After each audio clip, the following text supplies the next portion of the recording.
नमस्कार, स्वागत है आप सभी का। मैं हूं आपके साथ ज्योति सिंह। आज हम एक खास चर्चा करेंगे रिटायर्ड मेजर प्रवीण सिंह जी से। जाहिर सी बात है कि जब हम मेजर से चर्चा करेंगे तो कहीं ना कहीं सैनिक की बातें होंगी, सैनिक स्कूल की बातें होंगी और किस तरीके से छत्तीसगढ़ में जो नक्सलियों ने आत्मसमर्पण किया उसकी नीति के पीछे भी प्रवीण जी ने काम किया। और निजी जो स्कूल है, खास करके आर्मी का हमने सुना था कि अभी तक गवर्नमेंट के अंडर में ही ये स्कूल्स होते हैं जहां से बच्चे पढ़कर निकलते हैं, लेकिन प्राइवेट आर्मी स्कूल खोलने के पीछे कैसी रणनीति थी और इसका फायदा राज्य के बच्चों को किस तरीके से मिल रहा है और आगे चलकर उनको करियर बनाने में कितनी सफलता मिल रही है, इसी पर आज हम चर्चा करेंगे। तो बहुत बहुत स्वागत है आपका प्रवीण जी हमारे इस खास कार्यक्रम में। शुरुआत ये करते हैं कि जब आपने अपनी पढ़ाई लिखाई की, आप टॉपर रहे और वहाँ से जब स्कूली एजुकेशन होता है बच्चों का, तो उस समय पे बच्चे फोकस्ड नहीं होते हैं कि उन्हें क्या करना है, किस दिशा में जाना है। जैसे बच्चों में आप देखना होगा कि बच्चे से पूछा जाए, माता पिता पूछते हैं तो कई बार उनको डॉक्टर भी बनना है, उनको इंजीनियर भी बनना है और खिलाड़ी भी बनना है। तो क्या ऐसा फोकस था या घर का माहौल कैसा था कि आप इस दिशा में बढ़े, खास करके आर्मी लाइफ में? जी, इसमें जैसे जो मेरी लाइफ का टर्निंग पॉइंट आया था वो इलाहाबाद जाने से हुआ। ग्रेजुएशन स्कूलिंग मैंने छत्तीसगढ़ में की, निर्मल स्कूल जगदलपुर, वेस्लियन राजनांदगांव, भारत माता रायपुर। और उसके बाद जब मैंने इलाहाबाद यूनिवर्सिटी में कदम रखा तो वो एक नई दुनिया थी। वहाँ पे जो हॉस्टल के सीनियर्स मिले, आईएएस की तैयारी कर रहे थे, पीएससी की तैयारी कर रहे थे, बैंकिंग सर्विसेज, आर्म्ड फोर्सेस। तो वहाँ जा कर के कहना चाहिए एक तरह से हमारे दिमाग के दरवाजे खुले और बहुत अच्छी गाइडेंस हमको मिली अपने सीनियर्स से, म्यूर हॉस्टल के जो कि मैक्सिमम आईएएस हैं वहाँ के हमारे सीनियर्स। और जो जनरल स्टडीज़ की प्रिपरेशन करनी है, कॉलेज के साथ ही कैसे हम अपनी प्रिपरेशन शुरू करें, कैसे जल्दी से जल्दी किस अपने आप को ओरिएंट करें और तैयार करें कॉम्पिटिटिव एग्जामिनेशन के लिए। तो ये जो यहाँ छत्तीसगढ़ से बाहर निकलने के बाद जो मैंने इलाहाबाद यूनिवर्सिटी में सीखा और उसी से मेरा जो ऑल इंडिया कॉम्पिटिशन्स निकले, कैरियर की तैयारी कर पाया, कैरियर अच्छा मैं चूज़ कर पाया। और वही चीज़ें मैं लाने के लिए छत्तीसगढ़ में जब मैं रिटायर होकर के आया तो अपने स्कूल में वो चीज़ें बच्चों को देने की कोशिश कर रहा हूँ। प्रवीण जी, एक बात आपने कही कि इलाहाबाद जाने के बाद में जीवन में दशा और दिशा जो है उसमें बदलाव देखा आपने। एक माहौल का कितना फर्क पड़ता है बच्चों का, कि जिस माहौल में वो रह रहे हैं, जिस माहौल में उनकी परवरिश हो रही है, ये क्या आपको लगता है कि आने वाले समय में बच्चों के करियर की दिशा तय करने में महत्वपूर्ण भूमिका निभाती है? जी बिल्कुल बिल्कुल करेगा, क्योंकि देखिए क्या होता है कि आज की समय की यदि हम बात करें तो बच्चों के साथ सबसे बड़ा प्रॉब्लम है मोबाइल डिस्ट्रैक्शन, फोकस की कमी और कैरियर की कोई गाइडेंस नहीं है। हमारे समय में कैरियर बहुत लिमिटेड होते थे, आज की तारीख में बहुत कैरियर हैं, बहुत ऑप्शंस हैं। और यदि आपकी अंदर कोई अच्छी क्वालिटीज़ हैं या आपकी जन्मजात क्वालिटीज़ कोई हैं, आप अच्छा बोल सकते हैं, आप अच्छा पढ़ सकते हैं, आप कई फील्ड्स हैं, एआई के फील्ड में कर सकते हैं, डिफेंस में कर सकते हैं, तो अपॉर्चुनिटीज़ आज की तारीख में बहुत है। लेकिन वो आइडेंटिफाई करना कि क्या हमारे क्वालिटी के हिसाब से सही है, हमारे हिसाब से सही है, तो उसका चयन करने में उनको थोड़ा हेल्प की ज़रूरत होती है। और यस, परिवेश का इसमें फ़र्क पड़ता है।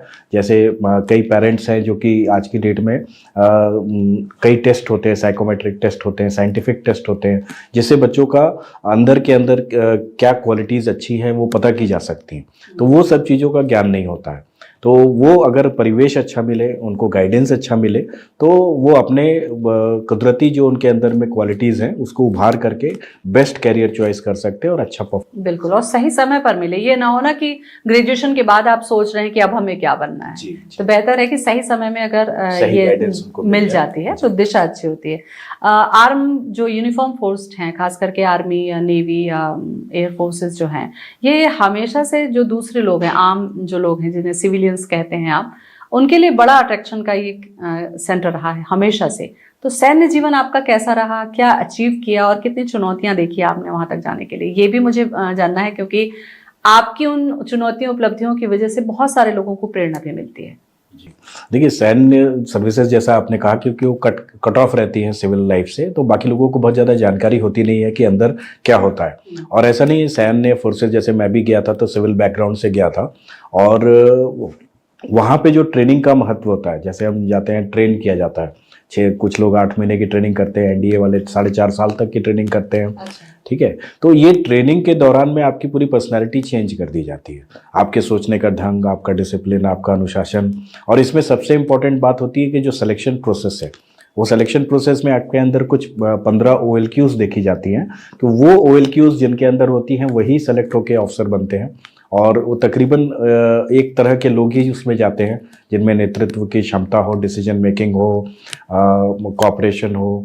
तो ये सारी क्वालिटीज़ के साथ में जा कर के आप जब ट्रेन हो करके बनते हैं, तो ट्रेन होने के बाद में आपके अंदर कई चीज़ें ऐसी जो मतलब कम रहती हैं उसको इतना उभार दिया जाता है ट्रेनिंग के दौरान। जैसे कि आप कभी गिव अप नहीं करते, आप किसी भी सिचुएशन में आप जीत के ही आते हैं। जैसा आपने देखा होगा कि कई कई सिचुएशन होती है, फ्लड्स हो गए या राइट्स हो गए या कई जगह फौज को बुलाया जाता है, तो we are the last resort कि ये इनके बाद और कोई है नहीं। तो और ये भरोसा रहता है कि अगर आर्मी आ गई है तो ये हो ही जाएगा, आप सब ठीक हो जाएगा जी। तो वो जो भरोसा है, वो भरोसा को मेंटेन करना जो है फौज के लिए, वो ट्रेनिंग के दौरान ही आपको सिखाया जाता है कि आप मतलब यंग रहते हैं, आप 18-19 साल के, आपके ऊपर पूरे देश का बोझ होता है, आपके कंधों पे पूरे देश का बोझ होता है। मतलब पर्सनालिटी पूरी आपकी निखर जाती है कहें ट्रेनिंग के दौरान। अच्छा, ट्रेनिंग के दौरान हमने ये भी देखा है, क्योंकि हमें तो आर्मी में जाने का मौका मिलता नहीं, जहां तक हम समझ पाते हैं फिल्में या जो किताबें हैं उसमें पढ़ने का, वास्तव में जो स्थिति है, जैसे मणिपुर जंगलों का जिक्र किए, ऐसे घने जंगल या आपदा में हमने देखा कि आर्मी फोर्सेस काम करती हैं। तो ऐसा कोई अनुभव आपका रहा कि जिसको आपने देखा कि इस अभियान से जुड़ने के बाद, खास करके मणिपुर का जिक्र करूंगी, उसके बाद आपकी अपनी पर्सनालिटी में कुछ चीजें जो थी वो इनहेंस हुई, आपको लगा कि बहुत अच्छा मेरे अंदर में ये चेंज आया? कैसे ये बदलाव होता है परिस्थिति जन्य? जी, ऐसा एक मेरे को मौका मिला था मणिपुर में ही ऑपरेट करते हुए, जिसमें हम लोगों ने एक एम्बुश लगाया था। उसमें एक ब्रिगेड लेवल का पूरा ऑपरेशन था, जो इंसर्जेंट ग्रुप्स थे उनके साथ कुछ एक्शन चल रहा था। और हमारे एम्बुश में एक बार नहीं, 2 बार, एक बार रात को जब हम जा रहे थे अपने एम्बुश साइट पे, और अगले दिन जब हम एम्बुश में बैठे थे। एम्बुश बेसिकली एक घात लगा के बैठा जाता है, जिसमें यदि कोई आ जाता है तो आप उनसे एनकाउंटर करते हैं, उनको मारते हैं। तो ऐसे एम्बुश साइट में हमने कुछ अंडरग्राउंड्स आए जिनको हमने न्यूट्रलाइज किया, और इसी दौरान हमारे ऊपर से फायर आया तो हम फिर वापस आ गए। हमें लगा कि शायद जो इनिशियल स्काउट्स होते हैं जो आगे चलते हैं, शायद उनको न्यूट्रलाइज किया है, मेन बॉडी पीछे रह गई। लेकिन थोड़ी देर बाद वो मेन बॉडी भी हमारे एम्बुश में चली आई। और अभी बिफोर हम उसमें फायर करते, बिकॉज फायर कंट्रोल हमारे यहाँ बहुत इंपॉर्टेंट होता है, फायर कंट्रोल ऑफिसर के पास में ही रहता है। तो सारे टारगेट्स डिफाइन हो चुके थे, फायर के ऑर्डर्स मेरे हाथ में थे, और जैसे ही मैं फायर का ऑर्डर देने वाला था तो मैंने रियलाइज़ किया कि ये यूजी नहीं है, ये फौजी हैं। अच्छा, अंडरग्राउंड्स नहीं है, इंसर्जेंट्स नहीं है, फौजी हैं।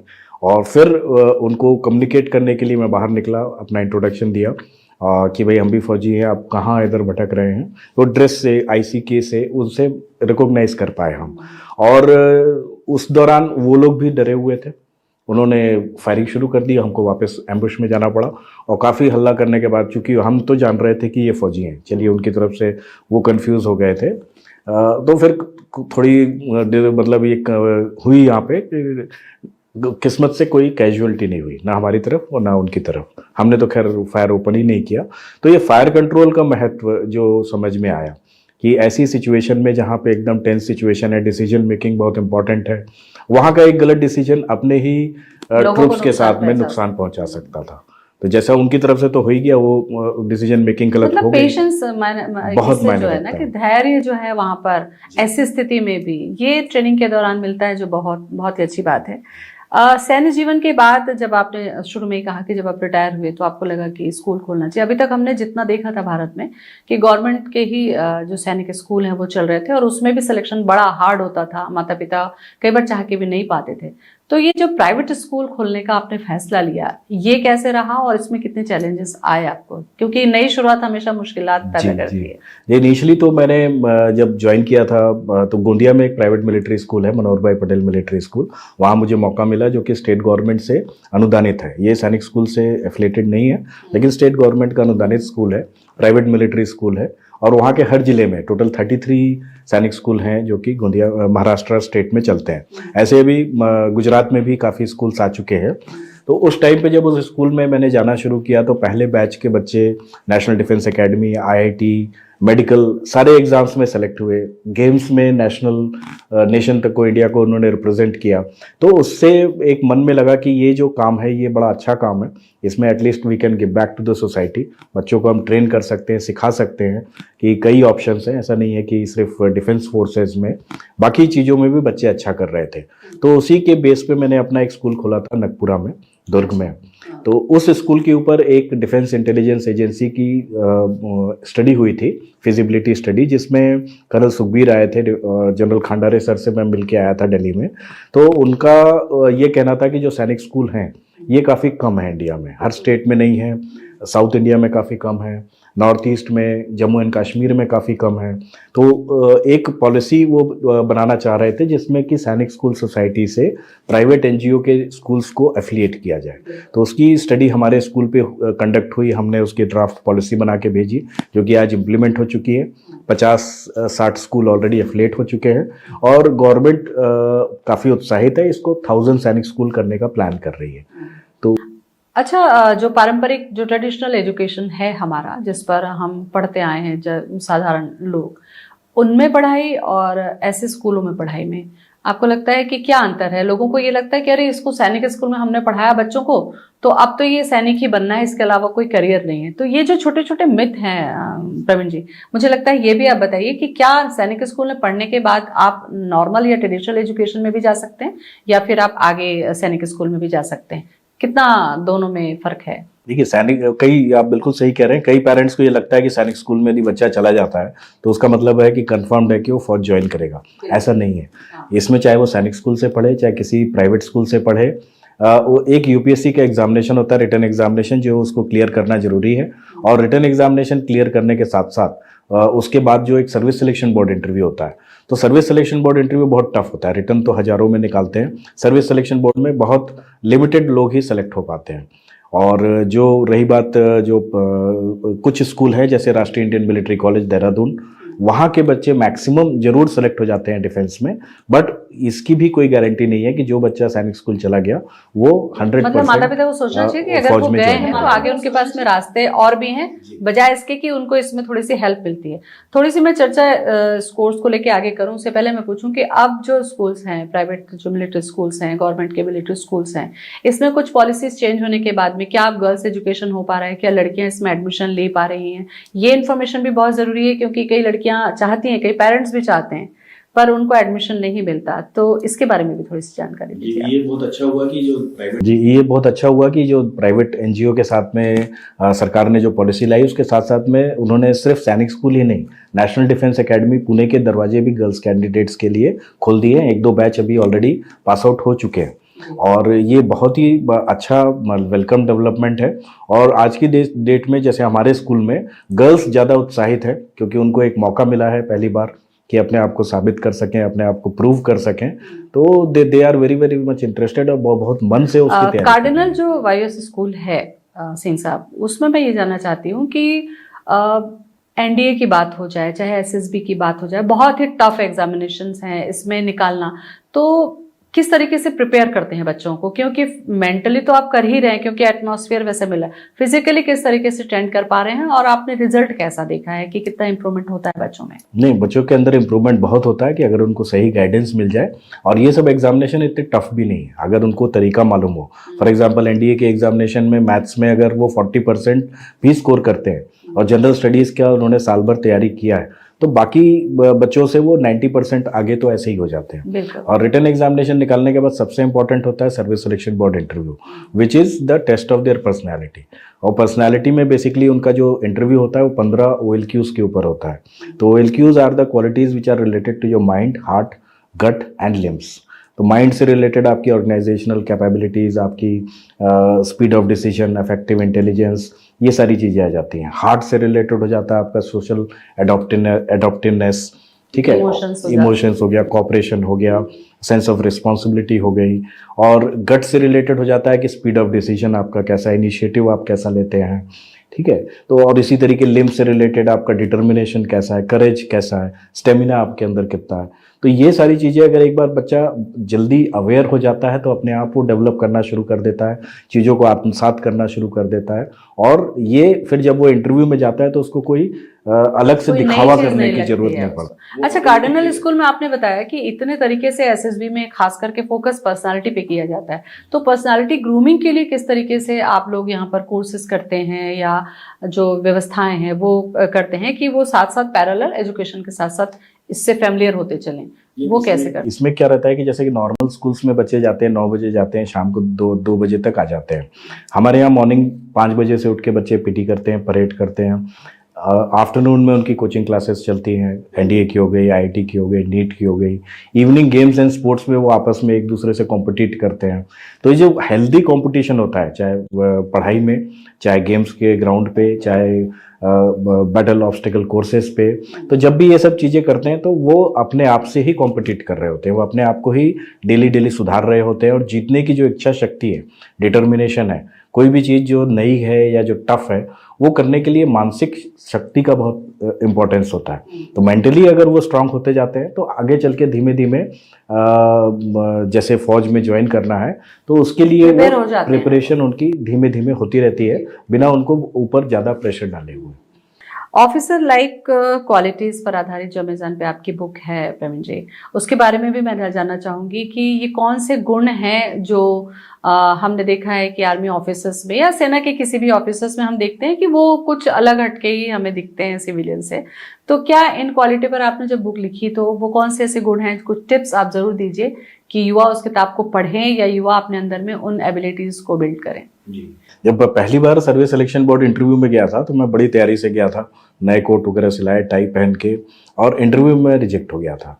और मेरा एक क्लासमेट था, वो अभी is a colonel, he got selected. तो बड़ा ख़राब सा लगा था। तो फिर मैं जब उनसे पूछा तो उसने बताया कि इस इंटरव्यू का तरीका क्या होता है। तो इंटरव्यू में हम जो सोचते हैं कि जैसे हमारी पढ़ाई लिखाई, हमारी नॉलेज, जो हमने सीखा है उसके बारे में पूछा जाता है, तो ये एक्चुअली वो इंटरव्यू नहीं है। ये इंटरव्यू आपकी एक्चुअल पूरी पर्सनालिटी देखती है। और इस पर्सनालिटी में जैसे मैंने बताया, आपका दिमाग, ऑर्गेनाइजिंग एबिलिटी, कि आप क्या ऑर्गेनाइज कर सकते हैं, प्लान कर सकते हैं, इंटेलिजेंस कैसी है आपकी, और यदि आपने प्लान कर लिया तो क्या आप उसको अच्छे से एक्सप्रेस करके अपने ट्रूप्स को बता पाते हैं। फिर आ जाती है आपके दिल से रिलेटेड चीज़ें, जो कि आपकी इनिशिएटिव है, सेंस ऑफ रिस्पॉन्सिबिलिटी ये है। सब कुछ इंटरव्यू में ही वो देख लेते हैं। ये 15 क्वालिटीज के चेक करने के लिए 3 दिन का इंटरव्यू होता है। एक दिन साइकोलॉजिकल टेस्ट होता है, एक दिन आपका इंटरव्यू होता है, और एक दिन आपका ग्राउंड टेस्ट होता है, और चौथे दिन आपका कॉन्फ्रेंस होता है जिसमें कि तीनों लोग, साइकोलॉजिस्ट, इंटरव्यूइंग ऑफिसर और द ग्राउंड टास्क ऑफिसर, ये तीनों के तीनों मिलकर के आपके बारे में बताते हैं कि ये ओके है तो आप सेलेक्ट होते हैं। अगर किसी एक ने भी क्वेश्चन मार्क लगा दिया तो आप रिजेक्ट हो जाते हैं। तो इतना टफ होता है इंटरव्यू, और मैं तो कहूँगा ये बहुत ईजी होता है अगर इसका सूत्र हम समझ जाएं। जैसे आपका साइकोलॉजिकल टेस्ट हो गया, ये आपका माइंड से रिलेटेड है ना, दिमाग से रिलेटेड। आपका इंटरव्यू आपके वर्ड्स हैं, और ग्राउंड पे जो आप कर रहे हैं वो आपके कर्म हैं। तो थॉट्स, वर्ड्स एंड डीड्स, अगर आपकी जो सोच है वही आपके बोल हैं, वही आपका कर्म है, तो आपका सिलेक्शन बड़ा आसान हो जाता है, उनको बड़ा आसान रहता है सेलेक्ट करने में। लेकिन अगर आप कॉन्ट्रडिक्शन है, अगर आप झूठ बोल रहे हैं या दिखावा कर रहे हैं, तो वो कहीं ना कहीं तो पकड़ में आ ही वो जाता है। पकड़ में आ जाता है। वो ट्रेंड होते हैं, these people are very very much trained. अच्छा, यहाँ से जो बच्चे निकलते हैं पढ़ के, तो हमने देखा है कि पढ़ाई आजकल जो स्कूलों में होती है, आजकल स्कूल बहुत ज़्यादा खुल रहे हैं, तो बड़ी बिल्डिंग, एसी बिल्डिंग, पढ़ाई और होमवर्क यहीं तक सीमित रहते हैं और दिन निकल जाता है। लेकिन पढ़ाई के साथ साथ खेल और जो दूसरे फिटनेस के जो टेस्ट होते हैं या व्यवस्थाएं होती हैं स्कूलों में, वो कितना रोल अदा करती हैं? क्योंकि उन्हें लगता है कि अगर आगे चलकर एग्जाम फाइट करना है तो हमको 99% लेंगे तब हमें अच्छा स्कूल मिलेगा, या हम ये कॉम्पिटिटिव एग्जाम कर पाएंगे। तो ऐसे में डाइवर्ट होते हैं, इसको कैसे मैनेज करें? क्योंकि खेल में भी टाइम देना है आपको, और दूसरी एक्टिविटीज में भी देना है, और फिर एकेडमिक कोर्स भी आपको करना है। ये कैसे आप लोग मैनेज करते हैं? देखिए, हमारे यहाँ जो चीज़ें होती हैं तो वो तो स्ट्रिक्ट रूटीन में चलती हैं। जो सैनिक स्कूल का रूटीन होता है, मॉर्निंग पीटी, दिन में पढ़ाई, उसके बाद कोचिंग, इवनिंग गेम्स, स्पोर्ट्स, रात में अगेन हम पढ़ाई कराते हैं। न्यूज़पेपर्स के ऊपर हम फोकस करते हैं कि भाई शुरू से, हाँ, कि आपकी न्यूज़ सोने से पहले आपको एक बार दिन में क्या चल रहा है मालूम होना चाहिए दुनिया में, ठीक है। आपका न्यूज़ होना चाहिए, न्यूज़ चैनल्स हम दिखाते हैं उनको, बिकॉज ये सब अवेयरनेस यदि नहीं होंगी तो कॉम्पिटिटिव एग्जामिनेशन में 90% मार्क ला करके भी वो बच्चा सेलेक्ट नहीं हो पाएगा। तो इसलिए बहुत इंपॉर्टेंट होता है कि उसको, आज की विडम्बना ये है कि बड़े बड़ी बिल्डिंग्स जैसा आप कह रही हैं बन गए हैं, उनमें बहुत अच्छे स्पोर्ट्स ग्राउंड, बहुत अच्छी सुविधाएं हैं, 5 स्टार सुविधाएं हैं, लेकिन वो सुविधाओं को उपयोग कौन कर रहा है? वो प्लेग्राउंड वैसे ही के वैसे खाली पड़े हैं, उसमें बच्चे खेलते नहीं हैं। और ज़रूरी नहीं, जैसे हम लोग अपने टाइम पे याद करें तो एक ही ग्राउंड पे हमारे 5-5 क्रिकेट मैच चलते थे। सीज़न आता था तो हम फुटबॉल खेलने लगते थे, कभी हम हॉकी खेलने लगते थे। तो वो जो हमारे जनरेशन का जो माहौल था जिसमें गेम्स का हमारी एक्चुअल लाइफ में ही इंक्लूजन था, वो कहीं धीमे धीमे ख़त्म हो रहा है। ग्राउंड्स उतने हैं नहीं, उतना एंथुजियाज्म लोगों के अंदर है नहीं कि तो इसमें ये जो हमारा स्कूल है इसका रूटीन बहुत मायने रखता है कि इसमें हम सारी चीज़ें कराते हैं, फिजिकल फिटनेस भी कराते हैं, ड्रिल्स भी कराते हैं। मतलब 24 घंटे का दिन आर्मी स्कूल के पास भी है, दूसरे स्कूल के पास है। ये बात है कि डिसिप्लिन में कैसे आपने डिस्ट्रीब्यूट टाइम उसको किया हुआ है। अच्छा, नक्सलियों के आत्मसमर्पण की नीति पर भी आपने खास काम किया, उसको लेकर एक नया चैलेंज था। कैसी सोच आई आपकी इस दिशा में? और अब तो हमारा विजन है कि छत्तीसगढ़ से नक्सलियों को पूरा खत्म ही करना है जून 26 तक, तो इसमें कितनी अहम भूमिका रही और कैसा रिस्पांस मिला? इसमें मैं एक बार किसी पर्सनल काम से गया हुआ था। एडीजी नक्सल ऑफ रामनिवास जी होते थे, तो उनके ऑफिस में बैठा हुआ था और उसी वक्त कलेक्टर एलेक्स पॉल मेनन जी एब्डिक्ट हुए थे, वो रिलीज हो रहे थे। तो उनको फ़ोन आ रहे थे, रोड ओपनिंग और इस टाइप की बातें बताई जा रही थी। तो मैंने उनसे पूछा कि क्या आपका कम्युनिकेशन ओपन है अभी नक्सलियों से? तो उन्होंने कहा हाँ, अभी तो हमारी बातचीत चल रही है क्योंकि कलेक्टर साहब छूट रहे हैं। तो मैंने उनको एक सजेशन दिया कि मणिपुर में जब हम ऑपरेट करते थे तो वहाँ हमने इनको ऑप्शन दिया था कि आप सरेंडर कर दो, आपको हम फौज में ले लेंगे, बटालियन बना लेंगे, और इसी बटालियन को हम नक्सलियों या अंडरग्राउंड्स के अगेंस्ट में यूज़ करते थे। तो इस तरीके की एक आइडिया दिया मैंने उनको, और अच्छी बात ये रही कि पहली बात तो उन्होंने उस आइडिया को ग्रहण किया, उन्होंने परमिशन ली चीफ मिनिस्टर से। Then chief minister Raman Singh ji ने इसको पॉलिसी बनाई और तब ये पॉलिसी शुरू हुई थी जिसमें नक्सलियों को सरेंडर करके पुलिस में भर्ती करना शुरू कर दिया गया। कुछ उसमें खामियां थी, उसका लेटर मैंने लिखा था प्रेजेंट होम मिनिस्टर को, और उस खामियों को ख़त्म किया गया। और ये पॉलिटिकल विल जो ऊपर से टॉप से, मेरा तो एक छोटा सा एक सजेशन ही था, जिस खूबसूरती से उसको अंजाम पे लाया गया, बिल्कुल इम्प्लीमेंट बहुत अच्छे से हो रहा है, उसका नतीजा हम देख रहे हैं अभी। तो उसमें एक तरफ से आप ऑफेंसिव कर रहे हैं, उनको ऊपर अटैक कर रहे हैं, दूसरी तरफ उनको रास्ता भी दे रहे हैं कि आप मेन स्ट्रीम में ज्वाइन कीजिए, वापस आइए। और जैसा आपने कहा, छत्तीसगढ़ में अब नक्सलिज्म जो है खत्म की तरफ है। अच्छा, जब आर्मी स्कूल की हम बात करते हैं प्रवीण जी, और एनडीए की बात हो, ट्रेनिंग की बात हो, ये तो बहुत बात की बात होती है। मान लीजिए अब सैनिक स्कूल में KG1 में बच्चों को एडमिशन देना है, जो कि लड़के लड़की दोनों, तो माता पिता के बच्चे अब 1 या 2 ही हैं, तो उन्हें ऐसा लगता है कि हम अपने बच्चों को बड़ा पैम्पर करके रखते हैं, बहुत सॉफ्ट रखते हैं, वहाँ तो बहुत हार्ड होगा, टफ होगा, हमारे बच्चे कैसे कर पाएंगे। ये मैं सामान्य माता पिता के क्वेश्चन आपसे रेज कर रही हूँ। तो ये कैसे हो पाता है? माता पिता का अंदर का ये डर है कि वो उसको नुकसान ना पहुंचे, तो कितनी जरूरी है KG1 दूसरी पढ़ाई और KG1 आर्मी स्कूल की पढ़ाई? नहीं, छोटे क्लासेस पे तो हम इतना कोई टफ नहीं, हमारा जो मिलिट्री ट्रेनिंग शुरू होती है क्लास 6 से होती है, लेकिन फिर भी डिसिप्लिन तो आता ही होगा। डिसिप्लिन इसमें जरूर आता है, यदि वो यूनिफॉर्म पहनते हैं, झंडे को सल्यूट करते हैं। अच्छा, राष्ट्र प्रेम और वो भावना तो शुरुआत से ही उनके अंदर में आनी शुरू हो जाती है। और उसका मकसद ये है कि जितनी जो बच्चे हैं आज की तारीख में, जो भी बने आगे चल करके, वो देश के प्रति उनका सम्मान बना रहे। और जैसे कई पेरेंट्स हैं, अभी एक पेरेंट्स का मेरे पास फ़ोन आया था, तो वो बड़े खुश थे, बच्चा दिवाली के टाइम छुट्टी पे गया था, सुबह 5 बजे उठ गया, दौड़ने चला गया, लौट के आया, उसने अपना बेड वेड बना दिया। तो पेरेंट के लिए तो यही चमत्कार था। सही, ये बच्चा कैसे मोबाइल नहीं छू रहा है, छुट्टी पे आया हुआ है, नहीं तो ये तो पूरे समय मोबाइल में घुसा रहता था, ये जब से आया मोबाइल नहीं छुआ इसने, वो आदत छूट जाती है। देखिए, ये सब आदत जो है एक तरह से एडिक्शन की तरह से होती है, नुकसान ही है इसका। नुकसान है इसका। और ये जो बच्चे जब ये इस माहौल में आते हैं तो ये कई चीजों से दूर होते हैं। छोटे बच्चे जब हॉस्टल में रह रहे हैं या मदर फादर से दूर रहते हैं, तो उनकी ग्रोथ पे किसी तरीके का कोई असर नहीं पड़ता? डाइट्स वगैरह हम प्रॉपर देते हैं, और जब वो दौड़ते हैं, भागते हैं, तो मैं आपको बताऊंगा, गोंदिया के स्कूल में जो बच्चे आए थे मेरे पास में छोटे छोटे, जब पास आउट होके जा रहे थे, तो उनको जो हम एक ट्रेडिशन थी, टोपी पहनाया करते थे अपने स्कूल की, तो वो सारे बच्चे मेरे से हाइट में ज़्यादा 6-6 फीट के, दुबले पतले लंबे। तो यदि आपको वो फिजिकल फिटनेस, गेम्स और उसका सपोर्ट मिलता है तो वो उनकी ग्रोथ बड़ी अच्छी होती है। क्या लगता है आपको कि सैनिक स्कूलों की संख्या जो है अब पॉलिसीज के तहत बढ़नी भी चाहिए? केवल यहाँ से पढ़ के इसलिए भी मैं पूछ रही हूँ क्योंकि जब पहला ही सवाल मैंने किया था कि क्या सैनिक है, जो लड़कियां पढ़ने जा रही हैं, उनके भी करियर के जो ऑप्शंस हैं वो किस तरीके से खुल जाते हैं आर्मी में, NDA या SSB एग्जाम के तहत, उसके बारे में भी थोड़ी सी इन्फॉर्मेशन दीजिए ताकि जो पेरेंट्स हैं उनको मोटिवेशन मिले कि वो अपने बच्चों को ऐसे समय पर डाल सकें।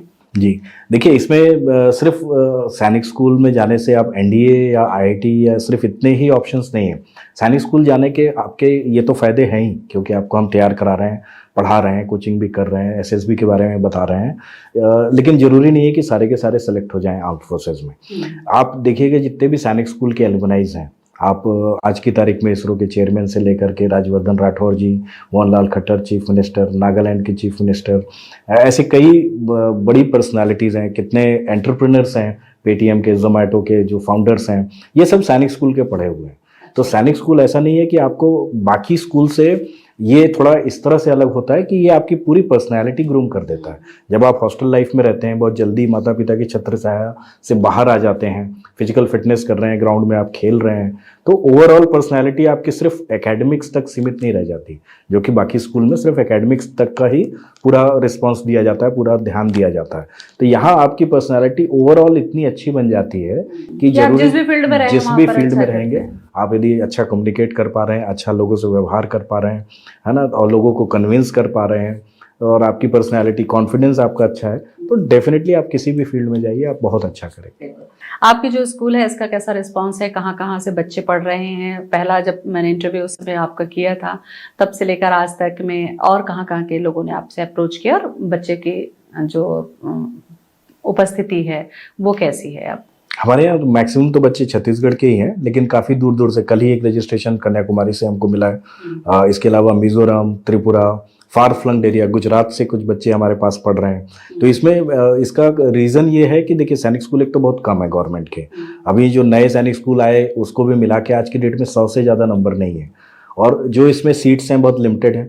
लिमिटेड सीट्स होने के बाद में रिजर्वेशंस हैं फौजियों के लिए, SC ST OBC और गर्ल्स भी आ गई, तो इसमें एडमिशन बहुत मुश्किल है। तो ये जो लोग कोशिश करते हैं मैक्सिमम उसमें पाते नहीं है, और तो कई संख्या बढ़नी चाहिए। हाँ, तो वो चाहते हैं कि फिर इस तरह के स्कूल में उनको एडमिशन मिल जाए जहाँ पे वो उसको परस्यू कर सकें और अपने फौज के कैरियर के लिए या अपनी पर्सनालिटी के लिए इस तरह के स्कूल में आएँ और पढ़ें।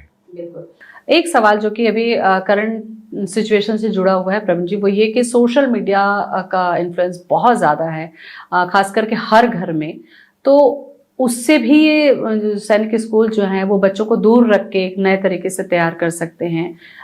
इसका क्या रोल देखते हैं आपकी जो डिजिटलीकरण जो हो रहा है, इसमें आर्मी स्कूल्स के कितनी अहम भूमिका है कि वो अलग ही पर्सनालिटी तैयार करते हैं बच्चों? बिल्कुल, इसमें जैसे हमारे यहाँ पे जो बच्चे हॉस्टल्स में रहते हैं या डे बोर्डर्स हैं, मोबाइल तो अलाउड नहीं है, वैसे तो किसी स्कूल में आज की डेट में अलाउड नहीं होता है, बट यहाँ चूंकि आप 24 घंटे ये सब चीज़ों से दूर हो जाते हैं, तो वो आदत ही आपकी छूट जाती है। और ऐसा नहीं, हमारे यहाँ एडिक्शन आपका खत्म हो जाता है, और हम इनको अलाउ करते हैं। डिजिटल बोर्ड्स हैं, टैबलेट्स हैं, जिसमें हम उनको पढ़ाई से रिलेटेड या कोई चीज़ वो देखना चाहते हैं नेट के ऊपर, तो वो हम अलाउ जरूर करते हैं। प्लस आज की तारीख में जैसे AI लैब हो गई, रोबोटिक्स हो गया, तो इसके ऊपर भी हमको बच्चों को सिखाना बहुत ज़रूरी है, क्योंकि ये फ्यूचर वही है।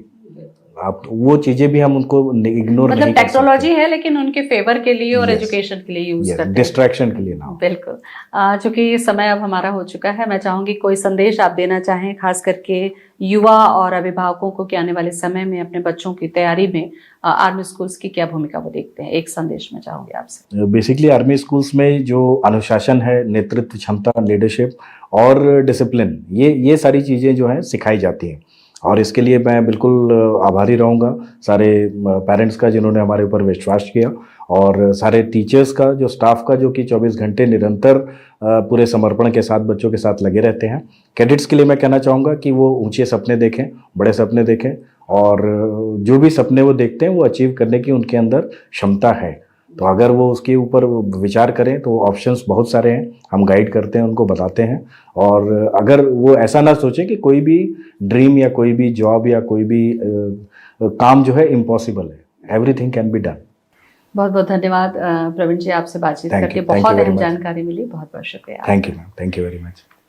तो प्राइवेट स्कूल, खास करके प्राइवेट सैनिक स्कूल के आ जाने के बाद में ये स्कूल्स केवल आपको एनडीए या एसएसबी के लिए तैयार नहीं करते हैं, तीनों फोर्स में जाने के लिए तैयार नहीं करते हैं, लेकिन अब चूंकि यहाँ पर लड़कियों का भी एडमिशन शुरू हो चुका है, तो आप समझिए आने वाले समय में एक बेहतरीन नागरिक जो है वो तैयार करते हैं आर्मी स्कूल। तो कोशिश कीजिएगा कि अपने बच्चों को ऐसा माहौल दें कि वो, उनकी पर्सनैलिटी बहुत अच्छी हो, उनके विचार बहुत अच्छे हों, उनकी तैयारी बहुत अच्छी हो, ताकि आने वाले समय में करियर के जिस भी फील्ड में वो रहें वहां पर अपनी उपस्थिति बहुत अच्छे से दर्ज कराएं। फिलहाल इतना ही, नमस्कार।